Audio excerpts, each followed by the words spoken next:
Alhamdulillahirrahmanirrahim. Wabihi nasta'in ala umuri dunya waddin. Wassalatu wassalamu ala asyrafil anbiya'i wal mursalin wa ala alihi wasahbihi ajmain. Amma ba'd.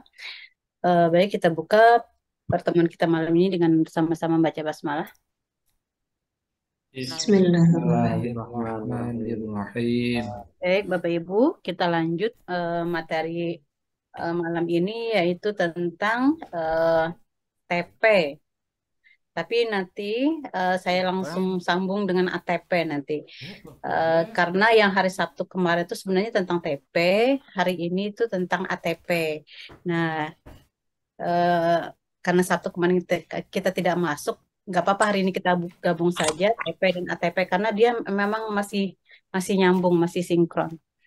Baik, hari Jumat kita sudah belajar tentang CP.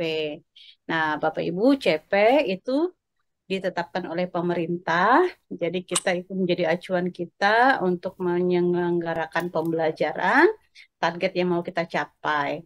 Nah, untuk merincikan dari capaian pembelajaran tersebut, maka kita akan mengatur tujuan pembelajarannya. Ketika kita ingin mengajarkan, harus ada tujuan pembelajarannya. Tujuan pembelajaran tersebut kita yang menyusunnya. Baik, saya akan share screen dulu. Bagaimana cara membuat TP ATP. Nah, ini salah satu contoh yang saya tayangkan. Contoh fase B. Contoh fase B. Di sini artinya untuk kelas 3 dan 4. Artinya, akidah akhlak untuk fase B dihabiskan dalam jangka waktu 2 tahun. Yaitu kelas 3 dan 4. Nah, kita perhatikan di sini dalam capaian pembelajaran itu ada elemen. Jadi kalau kita ingin menyusun TP tersebut, kita akan melihat elemen per elemen. Ini ada elemen akidah dengan elemen akhlak, elemen adab, dan elemen kisah teladan. Oke, baik. Selanjutnya nanti Bapak Ibu, ketika ingin membuat TP, maka kita boleh membuat tabel seperti ini. Nah, tetapi tabel ini Bapak Ibu tidak ada tabel paten ya. Di sini senyamannya Bapak Ibu saja untuk menurunkan CP tersebut ke tujuan pembelajarannya. Jadi tidak mesti harus persis seperti ini tabelnya, enggak. Yang terpenting adalah tugas guru adalah menurunkan capaian pembelajaran menjadi tujuan pembelajaran. Jadi dirincikan kembali. Kalau CP dia secara global, secara gelondongan, maka TP itu sudah satuan-satuan-satuan. Baik, ada beberapa cara, ada beberapa cara untuk untuk menurunkan CP, capaian pembelajaran ini ke TP. Ada yang secara langsung, jadi di sini misalnya elemen capaian pembelajaran, tujuan pembelajaran langsung saja. Nah, ada juga yang ingin memunculkan kompetensinya dulu, kemudian memunculkan materinya dulu, baru tujuan pembelajaran juga boleh. Kalau langsung boleh, mau memunculkan dua kolom ini juga boleh. Dua kolom ini sebenarnya dalam rangka memudahkan kita saja supaya materi itu tidak ada yang kececer. Siapa tahu dengan melihat secara gelondongan ini kita ada yang kececer materinya, maka dengan cara merincikan atau memilah-milah materi tersebut kita jadi tahu urutannya, tahu materi-materi tersebut sehingga tidak ada yang kececer. Baik, ada dua cara untuk membuat TP ini. Pertama, kita harus mengenali di dalam CP ini ada namanya kompetensi, ada namanya materi atau konten. Nah, di sini Bapak Ibu bisa lihat peserta didik mampu memahami. Ini kompetensinya, memahami. Kemudian kita cari lagi yang termasuk kompetensi ini, mengenal. kitab-kitab Allah. Nah, jadi ada dua. Oleh sebab itu, maka bisa ditarik ke bagian kompetensi.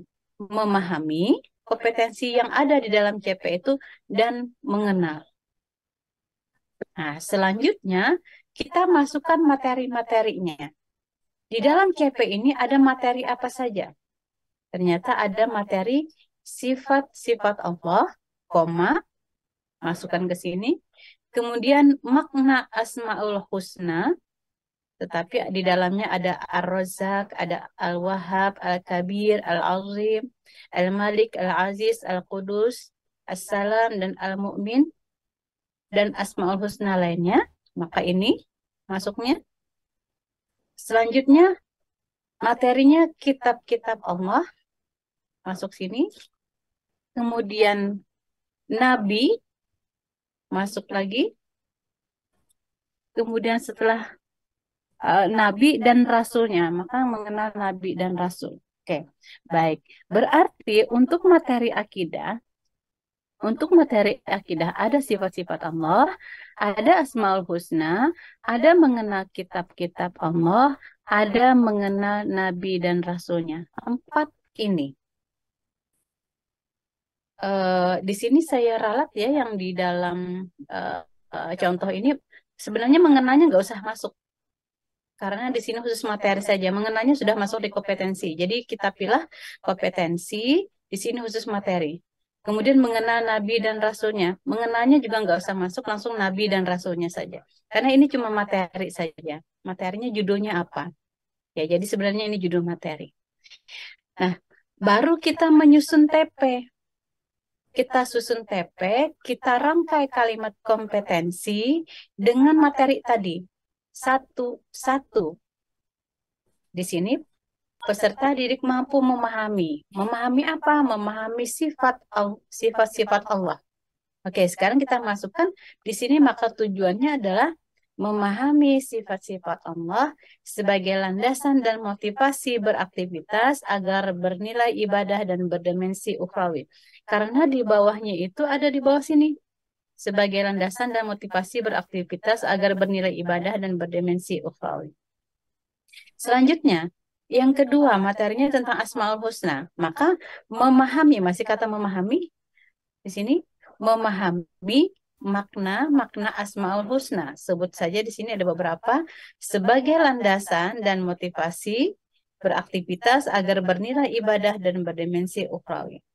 Selanjutnya ada kitab-kitab Allah. Tetapi kitab-kitab Allah ini kompetensinya mengenal. Maka tujuan pembelajarannya mengenal, bukan memahami, tetapi mengenal.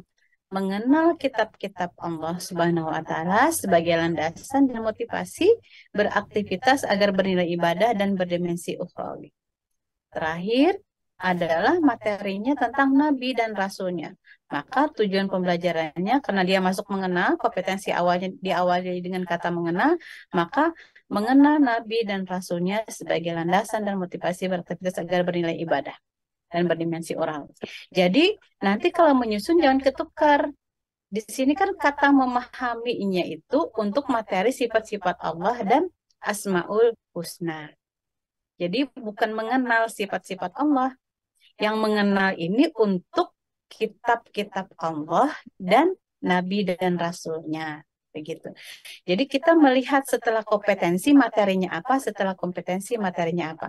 Maka itulah menjadi TP. Jadi sebenarnya TP itu lebih sederhana. Dia hanya merincikan apa yang ada di CP. Memilah-milah satu-satu apa yang ada di CP. Dalam rangka apa nanti itulah yang kita pegang ketika kita dalam pembelajaran. Karena kita nggak mungkin mengajarkan siswa kita secara gelondongan juga. Kita kan bertahap satu untuk mengajarkan siswa kita. Nah, ini baru elemen akidah. Selanjutnya elemen akhlak.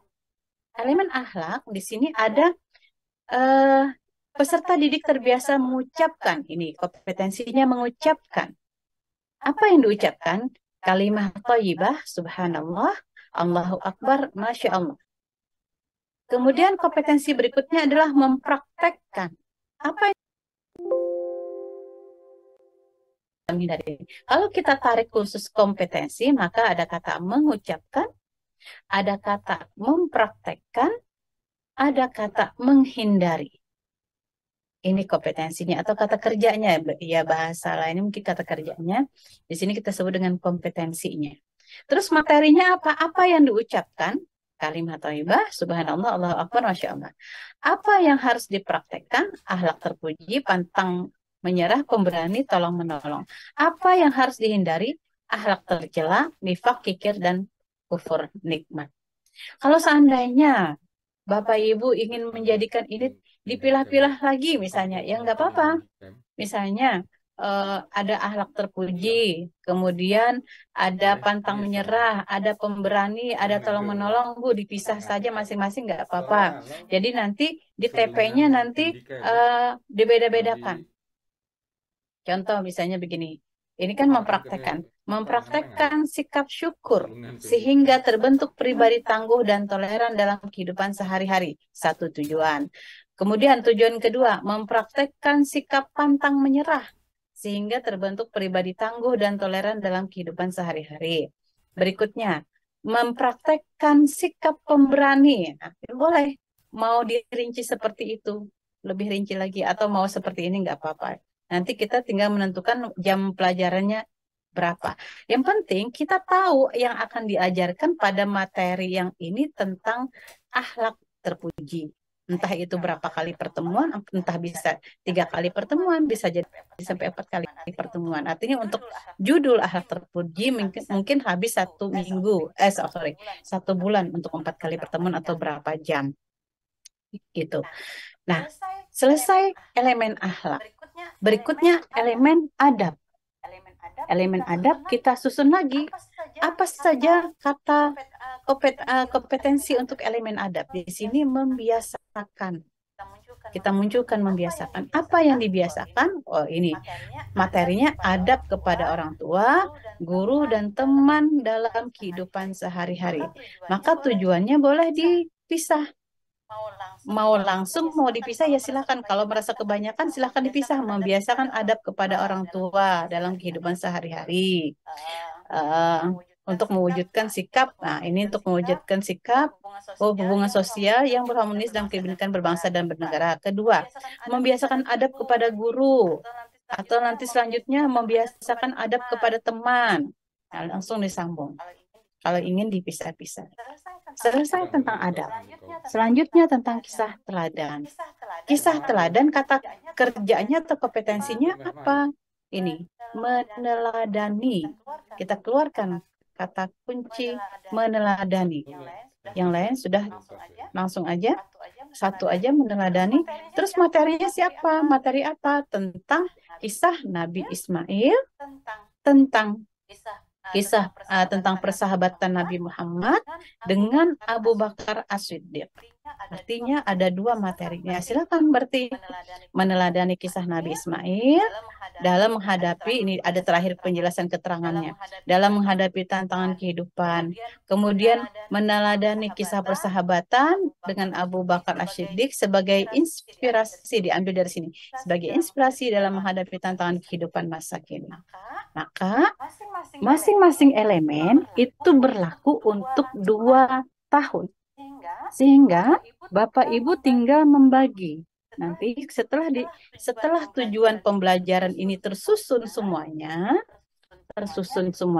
tinggal Bapak Ibu nanti menentukan ATP. Apa itu ATP? ATP itu disebut dengan alur tujuan pembelajaran. Nah, alur tujuan pembelajaran yang sudah Bapak Ibu susun ini disusun ulang oleh Bapak Ibu berurutan dari yang menurut Bapak Ibu dari yang mudah ke level yang sulit, atau dari hal yang konkret ke hal yang abstrak, atau dari hal yang umum ke hal yang khusus, atau dibalik dari hal yang khusus ke hal yang umum misalnya. Intinya bergradasi. Bapak Ibu memberikan tujuan pembelajaran ini bergradasi. Oleh sebab itu, maka antar satu sekolah dengan sekolah lainnya itu tidak sama karena karakteristik siswanya berbeda-beda. Bisa jadi, nah ya, bisa jadi di sekolah A ya, bisa jadi nanti di ATP-nya alur tadi ATP itu alur tujuan pembelajaran, bisa jadi di sekolah A pertama kali untuk kelas 3 untuk fase A fase B itu yang diajarkan Asmaul Husna misalnya. Bisa, menurut pendapat guru, Asmaul Husna ini anak-anak sudah biasa mendengar keseharian. Misalnya sekolah itu setiap kali masuk mulai kelas 1 dia setiap kali masuk kelas disuruh membaca Asmaul Husna dulu. Sehingga ketika ada materi Asmaul Husna di fase B, maka sang guru ingin memberikan pertama kali tentang Asmaul Husna di awal kelas 3, di awal fase. Nah, di sekolah B belum tentu. Di sekolah B mungkin dia tidak Asmaul Husna, mungkin di sekolah B dia ingin yang lain. Di sekolah B dia ingin mengenalkan tentang sifat-sifat Allah dulu. Pertama kali masuk kelas 3, fase B itu. Mengenalkan sifat-sifat Allah dulu. Setelah mengenalkan sifat-sifat Allah, kemudian mengenalkan tentang kitab-kitab Allah. Kemudian habis itu mengenalkan Nabi dan Rasulnya. Misalnya begitu. Atau setelah mengenalkan sifat-sifat Allah, nanti mengenalkan membiasakan tentang ucapan kalimat thayyibah. Ini juga dibagi disusun lagi. Nah, susunan tersebut yang disusun dalam waktu 2 tahun, materi tujuan pembelajaran yang disusun ulang untuk jenjang untuk fase B dalam waktu 2 tahun itulah disebut dengan ATP. Oleh sebab itu, maka setelah tujuan pembelajaran bisa kita tambahkan kolom yang namanya ATP. Nah, kurikulum Merdeka memberikan sepenuhnya kepada Bapak Ibu guru untuk mengatur materi-materi tersebut, mana yang lebih dulu untuk diajarkan ke siswanya. Jadi sudah berbeda dengan K13 dulu. K13 itu sudah diblok KIKD-nya. KD-nya sudah diblok harus misalnya kelas 3 materinya harus ini, kelas 4 materinya harus ini. Kalau ini enggak. Kalau ini dalam satu fase, ini contoh akidah akhlak, elemen akidah akhlak, dalam satu fase B ini dalam waktu 2 tahun materinya ini. Tetapi mana yang duluan diajarkan itu terserah gurunya yang memahami karakteristik siswa-siswanya. Jadi, saya ulang kembali, ketika TP ini disusun, ini masih acak, TP-nya ini disusun, baru nanti kita buat kolom ATP untuk menyusun urutan tujuan pembelajaran. Apakah dari yang paling mudah ke sulit? Apakah dari yang dari yang konkret ke umum? Apakah misalnya dari yang umum ke khusus? Misalnya begitu. Yang penting adalah guru memahami runtutan hierarki ini. Apa yang nanti habis untuk masa 2 tahun tersebut. Oleh sebab itu, saya ingatkan lagi, Bapak Ibu tidak akan terikat dalam satu buku. Karena bisa jadi kalau nanti pada akhirnya keluar buku teks, ya Bapak Ibu keluar buku teks tentang akidah akhlak, itu hanya sebatas buku referensi kita untuk materi. Tetapi kalau urutan tidak harus mengikuti buku teks. Jadi kalau urutannya tidak harus mengikuti buku teks. Apalagi kalau kelas 3, kelas 4 ini guru akidahnya berbeda orangnya. Maka antara guru kelas 3 dan kelas 4 ini harus berdiskusi antara satu sama lain untuk memutuskan susunan TP tadi. Tujuan pembelajaran tadi sudah disusun, maka diputuskan mana yang untuk semester ganjil kelas 1, mana yang untuk semester genap kelas 1, mana yang untuk kelas 2. Itu diskusi antara 2 guru tersebut. Sehingga Jadi guru tidak bisa berdiri sendiri dalam hal ini apabila yang kita cuma kita khususkan yang mana yang kita dulukan sesuaikan di sekolahan kita gitu kan Bu. tinggi. Iya. Nah, jadi setelah buahan pian, setelah Jadi penulisannya sama Kak Bu. hmm? Jadi penulisannya dalam alur itu sama Kak Bu, yang ini seperti ini terbiasa ini cuma diacak saja. Iya, iya, iya. Betul, betul. Tulisannya sama tetap ini, isinya tetap sama, cuma disusun. Jadi ATP itu menyusun. Kalau ini masih campur, ya, masih campur. Ada khusus akhlak, ada khusus adab, ada khusus ini. Nah, Bapak Ibu nanti ketika menyusun ATP bisa aja nanti setelah mengajarkan akhlak, kemudian berikutnya tahap berikutnya mengajarkan adab. Tahap berikutnya mengajarkan tentang apa namanya? Tentang kisah teladan misalnya, begitu. Oh ya. Oke, makasih Bu. Ya, baik. Terima kasih sama-sama. Jadi intinya ATP adalah menyusun ulang TP yang sudah diturunkan dari CP. Menyusun ulang TP yang sudah diturunkan dari CP. ATP ya. Oleh sebab itu, jadi bagus aja tujuan pembelajaran ini nggak berangka ya. Di sini nggak perlu diangkakan, karena nanti kita acak. Nah, tapi kalau di ATP bagus diangkakan. Ada 1, 2, 3, 4, 5, 6, 7 misalnya. Saya hitung ya, ini berapa tujuan pembelajarannya ini saya hitung. 1, 2, 3, 4, 5, 6, 7, 8, 9, 10, 11, 12. Ada 12. Ada 12 tujuan pembelajaran. Nah, 12 ini Bapak Ibu bisa urutkan. Dari yang pertama satu apa, kedua apa, ketiga apa, empat apa, lima apa, enam apa, sampai 12. Nanti bagi kelasnya. Mana untuk kelas satu tahun pertama, mana yang untuk 1 tahun kedua. Begitu.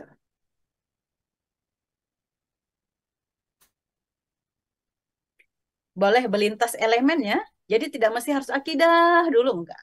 Atau habiskan misalnya kalau satu akidah dulu semester genap. Ini kan ada 4 elemen ya.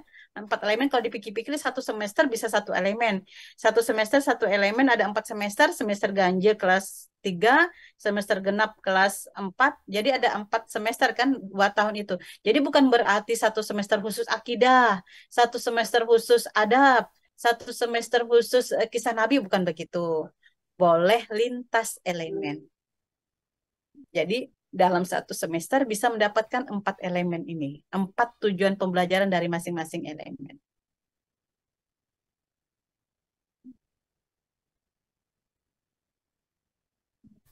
Mau tanya Bu, untuk penulisan yang di CP itu, di tabel itu, apakah harus urut elemennya, baru nanti di ATP, baru diacak? Atau di CP itu diacak langsung?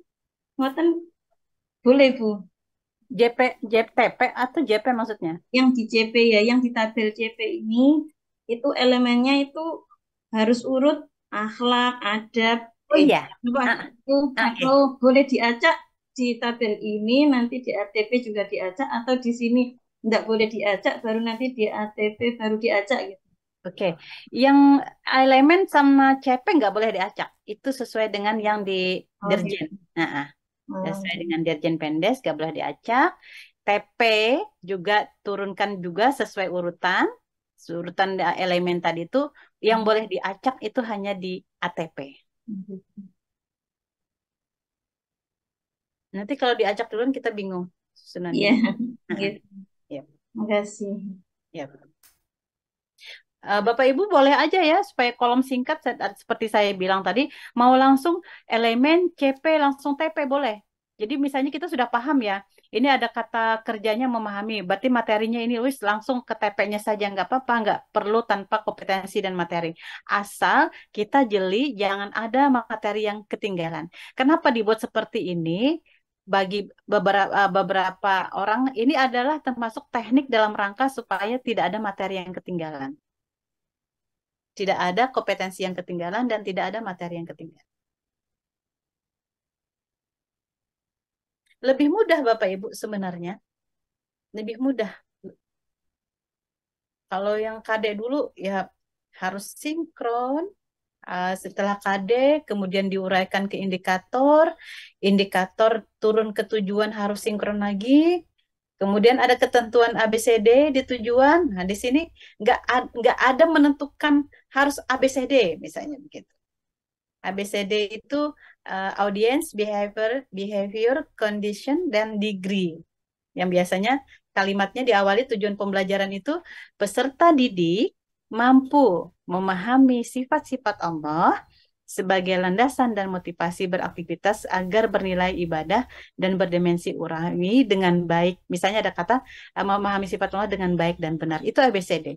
Jadi audiensnya muncul, peserta didiknya muncul. Ini apa namanya? Terus degree-nya muncul. Degree-nya dengan baik dan benar misalnya, atau berapa misalnya ada degree-nya.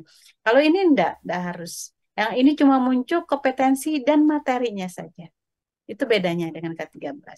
Jadi lebih simpel. Kemudian memerdekakan guru itu dalam rangka memudahkan melihat karakteristik siswanya.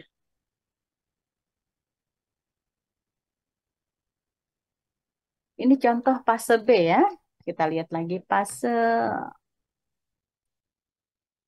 Nah, setelah tujuan pembelajaran disusun itu nanti Bapak Ibu baru menentukan alokasi waktunya. Di KOM kan sudah ada untuk akidah akhlak itu satu tahun berapa jam gitu kan? Atau sudah disebutkan di KOM itu sehingga nanti tinggal membagi untuk akidah akhlak per pertemuan itu untuk berapa jam. Yang penting terdistribusi jamnya. Ini contoh akidah akhlak berikutnya. Nah, ini fase D. Fase D itu untuk SMP. Nah, ini. Saya keluar akidah. Peserta didik mampu menganalisis. Ya udah, berarti kompetensinya menganalisis. Kita cek lagi ada nggak lagi selain ini.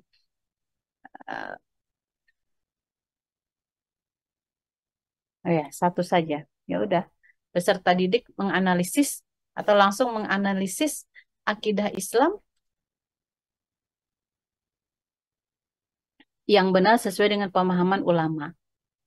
Kemudian tentang apa lagi? Sifat wajib, mustahil dan jaiz. Maka tujuan pembelajarannya, nah ini, statistik mampu menganalisis. Jadi, Bapak Ibu, kalau kata kerjanya cuma menganalisis, maka TP-nya semuanya katanya menganalisis. Makanya kompetensi ini dikeluarkan itu dalam rangka mengontrol sebagai alat kontrol kita supaya nggak keluar dari kompetensi ini. Jadi kalau kompetensinya menganalisis, tujuannya juga menganalisis. Jangan sampai CP-nya menganalisis, Bapak Ibu tiba-tiba membuat tujuan pembelajarannya memahami. Keluar jadinya dari CP-nya. Jadi harus sesuai dengan CP-nya, kompetensinya. Nah, ini ada beberapa nih materinya, tujuannya. Kemudian ada materinya, ada tujuannya. Asmaul Husna langsung ada beberapa. 6 rukun iman langsung beberapa. Nah, ini. Akhlak terpuji apa saja, ini bagian akhlaknya. Sama kayak tadi. Jadi sama, ini berlaku semua fase. Fase A, B, C, D, E, F. Ya, cara menyusun TP ke ATP. Lebih mudah, Bapak Ibu.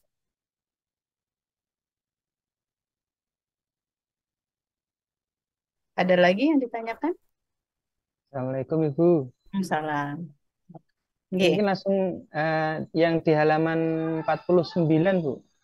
Itu ada contoh alur tujuan pembelajaran. Halaman 49. Ya.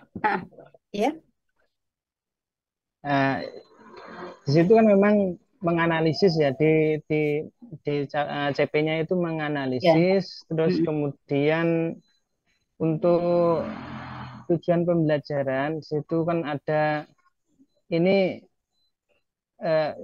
kalau dikaitkan dengan pertemuan yang kemarin itu kalau istilah menganalisis mungkin untuk apa ada siswa yang kurang umpama kalau menganalisis itu sifatnya kan hot seperti itu, apakah boleh ketika membuat RPP-nya itu bisa jabarkan lebih rendah atau dibuat apa memahami atau bagaimana apa boleh dirubah seperti itu, Bu? Oke, baik. Untuk tujuannya tidak boleh dirubah. Kalau memang menganalisis, menganalisis saja sesuai dengan CP-nya. Tetapi ketika membuat di modul, Iya, menurunkan menganalisisnya menjadi modul, menjadi desain pembelajaran, maka tahapannya boleh dari tahapan yang di tahapan pembelajarannya itu dari hal yang paling rendah dulu. Baru terakhir nanti menganalisis. Gitu. Jadi menganalisis itu ibaratnya itu target untuk pembelajaran terakhirnya untuk materi itu sampai pada tahap menganalisis. Namun dalam pembelajaran prosesnya bisa bertahap. Sehingga kita tidak langsung minta dia menganalisis dalam pembelajaran kita itu.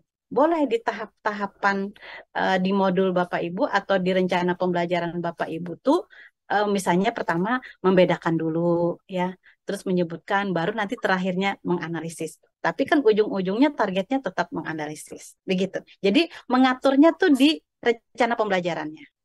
Tapi tujuannya nggak dirubah.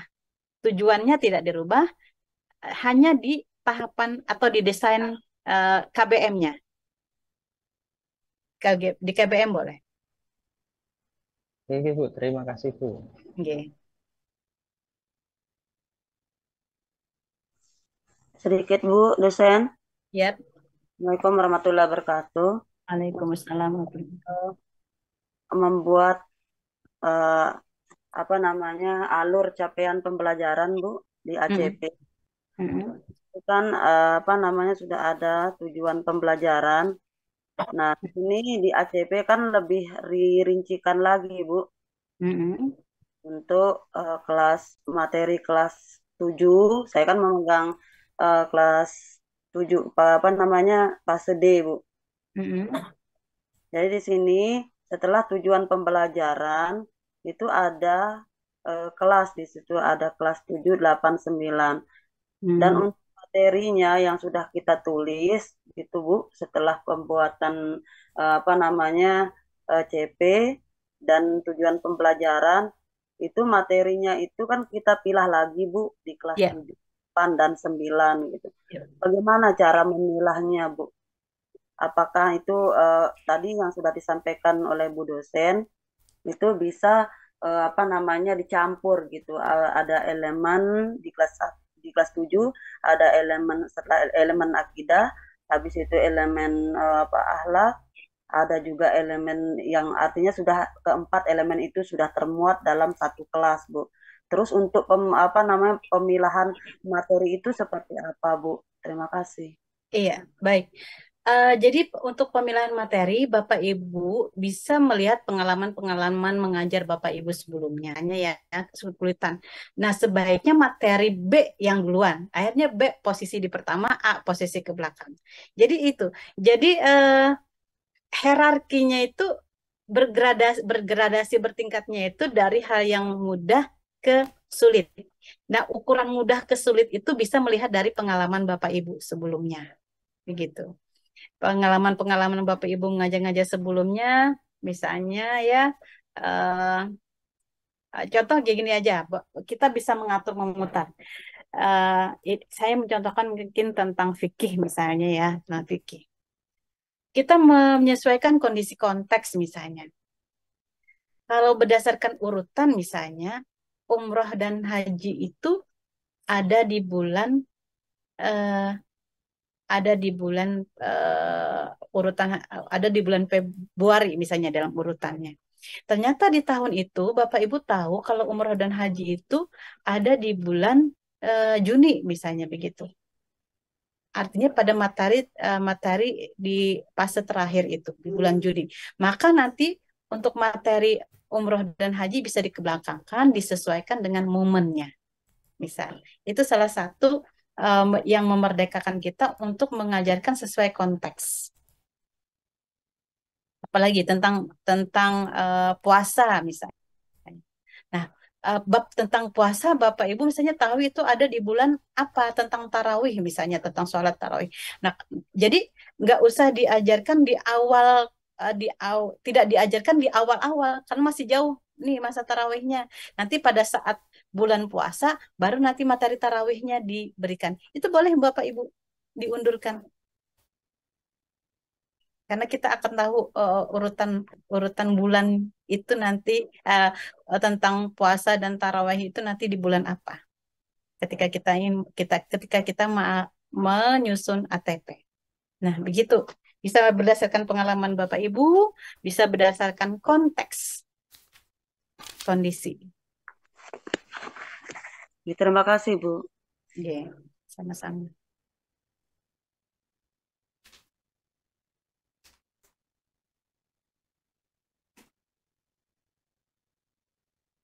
Untuk TP ATP. Ya, jadi saya lebih bisa menjelaskan lebih ribet yang di K13 mungkin ya. Karena sampai ada KI turun ke KD, nanti KD dijabarkan lagi menjadi indikator. Setelah indikator harus disinkronkan lagi dengan tujuan. Itu biasanya di PPG tahun kemarin tuh saya agak lama menjelaskan itu. Kalau ini enggak. Ini cuma mengeluarkan kompetensinya, materinya apa. Dikeluarkan dulu, baru disusun berdasarkan fase tersebut. Jadi bukan berdasarkan kelas, berdasarkan fase. Susun untuk 2 tahun, setelah disusun untuk 2 tahun, baru dibagi untuk kelas berapa.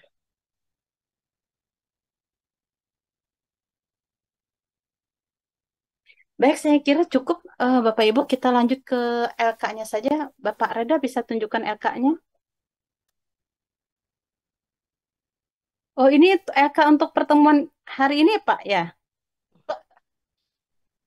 Kayaknya bukan deh. Yang chat, yang TP ATP. Iya ya, Bu. Tuh, TP. Nah, ini ya.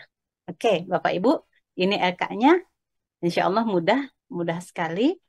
Jadi di sini tidak ada kolom kompetensi dan tidak ada kolom materi. Tapi Bapak Ibu dengan melihat CP saja, Bapak Ibu sudah tahu di situ sebelumnya ada kompetensi, di dalamnya ada materi. Jadi ngurut. Tapi nggak boleh menukar kompetensi. Jadi kalau misalnya di atas itu menganalisis, di atas memahami, di bawah menganalisis, maka materi untuk memahami materi apa, materi untuk menganalisis materi apa. Jangan sampai ketukar. Dan materi apa untuk yang dipraktekkan. Jangan sampai tertukar materi untuk memahami jadi dipraktekkan, materi yang untuk dipraktekkan menjadi dipahami. Jadi nggak boleh ketukar. Jadi Bapak Ibu harus betul-betul memperhatikan susunan di CP-nya, baru nanti langsung disusun di sini pakai garis aja, jangan pakai nomor ya, pakai garis aja atau bulat-bulat nggak apa-apa. Kemudian baru disusun. Saya minta silakan buat untuk ini ya, Bapak Ibu untuk 1 fase saja. Silakan sesuaikan dengan di tempat Bapak Ibu ngajar. Satu pas. Nah, oke. Kalau ini yang format yang di atas tadi LK3A ya Pak ya? Ya, Bu. Oh, Ini yang di 3A, bawah 3B. 3B, Hmm, ini 3C-nya. ini 3C-nya. Oh, udah. Ya, oke. Sebenarnya sama isinya. Jadi lebih enak justru Bapak Ibu mengambil yang 3B dulu. Jadi membuat yang 3B dulu, yang ini dulu, yang ada kompetensi, materi, dan tujuan pembelajaran. Maka untuk ketigaannya tinggal membuang kolom aja. Tinggal buang kolom kompetensi dan materinya. Jadi ada format 3A, ada format 3B. Ketika Bapak Ibu membuat 3B, otomatis maka akan mengerjakan LK3A dan otomatis akan mengerjakan kolom 3C. Karena kita membuatnya langsung 4 elemen. Baik, Bapak Ibu bisa dipaham ya, Bapak Ibu ya. Silakan dimulai dari 3B, paling nyamannya dari 3B.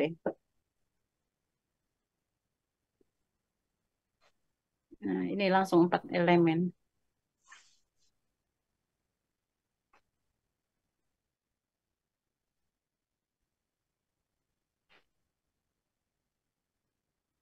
Bisa dipaham Bapak Ibu untuk tugasnya? Oke, Bu. Insya Allah, Bu, bisa, Bu. Allah. Baik. Baik. Ya, silakan kerjakan di LK3B duluan. Ya, setelah selesai 3B tinggal dibuang kolomnya untuk 3A dan untuk 3C. Baik, saya kira sekian untuk pertemuan kali ini. Cukup, Bapak Ibu insya Allah sudah memahami bagaimana cara menurunkan CP ke TP dan bagaimana menyusunnya menjadi ATP. Setelah itu baru nanti Bapak Ibu menyesuaikan membagi alokasi jamnya yang dijatahkan untuk satu fase itu berapa jam untuk akidah akhlak. Untuk dengan membagi jumlah aktif ya, hari aktif di sekolah itu. Baik, demikian pertemuan kita kali ini. Mohon maaf apabila ada hal yang kurang berkenan. Kita tutup dengan baca hamdalah. Alhamdulillah. Assalamualaikum warahmatullahi wabarakatuh. Waalaikumsalam warahmatullahi wabarakatuh. Terima kasih, Bu. ATP itu kan yang TP cuma disesuaikan sesuai dengan yang termudah sampai yang tersulit itu kan. Ya di ACP Pak. Ya, di ATP. Oke, pasti saya tidak paham. Tapi pasti Tidak. Saya anu tadi di satu-satuan kesalahan saya tidak apa-apa. Cuma di elemen saja kita saya baca. ya kemarin itu